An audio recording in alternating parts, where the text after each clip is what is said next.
নমস্কার বন্ধুরা, তনুশ্রী রান্নাঘরে আপনাদেরকে অনেক অনেক স্বাগত জানাই। আজকের রেসিপি টক ঝাল মিষ্টি কাঁচা আম দিয়ে গুড়ের আচার। চলুন দেখে নেওয়া যাক রেসিপিটা। এখানে আমি 1 কেজি কাঁচা আম নিয়ে নিয়েছি।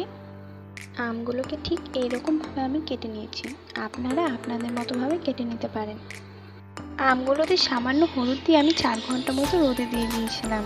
দেখুন ঠিক এরকম আমগুলো হয়েছে 4 ঘন্টা পর।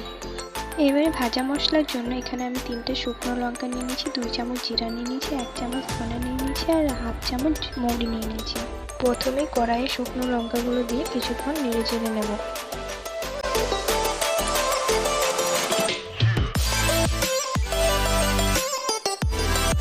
রঙটা একটু চেঞ্জ হয়ে আসলে এখানে আমি জিরে, মৌরি আর ধনেটা দিয়ে দেবো।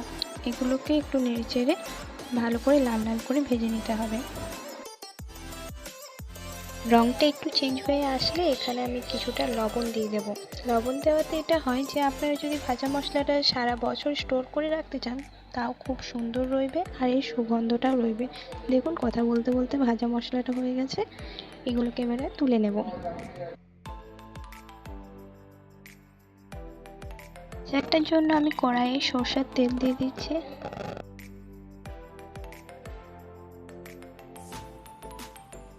তেলটা একটু গরম হলে আমি দিয়ে দেবো 5 ফোড়ন, শুকনো লঙ্কা, তেজপাতা। এগুলোকে একটু ভেজে নেব।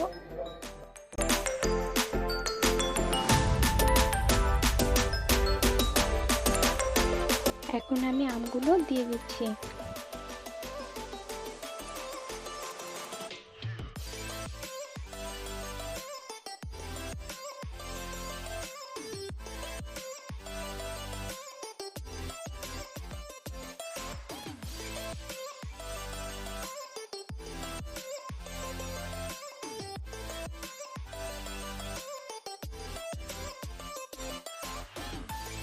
আমগুলোকে আমি কিছুক্ষণ হালকা করে নেড়ে চেড়ে ভেজে নিয়েছি। এখানে 1 কেজি আমের জন্য আমি 750 মতো গুড় নিয়েছি। গুড়টাকে গ্রেট করে নিয়ে নিয়েছি। স্বাদ মতো কিছুটা লবণ দিয়ে দিয়েছি। লবণ দিয়ে নেড়ে চেড়ে নেব আবার।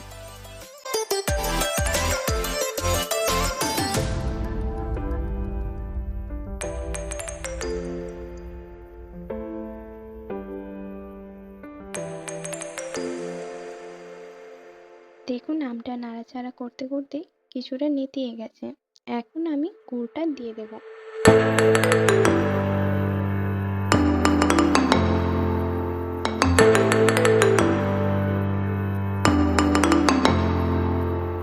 গুড়টা দেওয়াতে ভালো করে নেড়ে নেব যেন গুড়টা ভালো করে গলে যায়।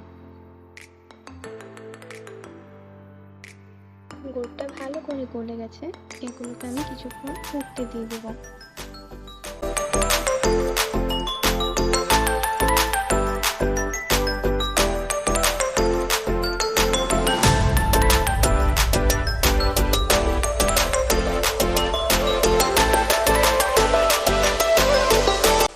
আচারের জন্য প্রায় তৈরি। গুড়টা ভালো করে আমের মধ্যে যাতে ঢুকে গেছে। এরপর আমি ভাজা মশলাটা কিছুটা দিয়ে দেবো, সবটা কিন্তু আমি দেবো না, কিছুটা পরিমাণে দিয়ে দিচ্ছি।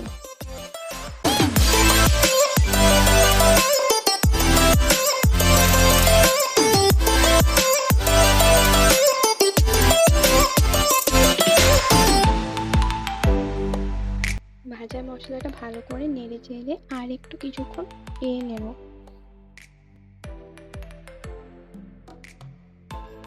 দেখতেই পাচ্ছেন এই গুড় দিয়ে টক ঝাল মিষ্টি আমের আচারটা কতটা মজার হয়েছে।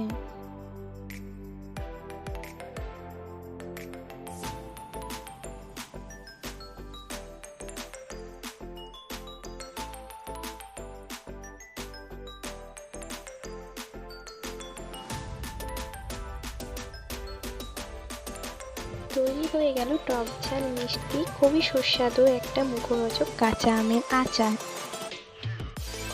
আপনারা বাড়িতে একবার হলেও এই টক ঝাল মিষ্টি আমের আচারটা করে দেখবেন। এই আচার স্বাদে এতটা মজা যে বেশি দিন আর থাকবে না। তনুশ্রী রান্নাঘর চ্যানেলে সবাই সাবস্ক্রাইব করে পাশে থাকবেন।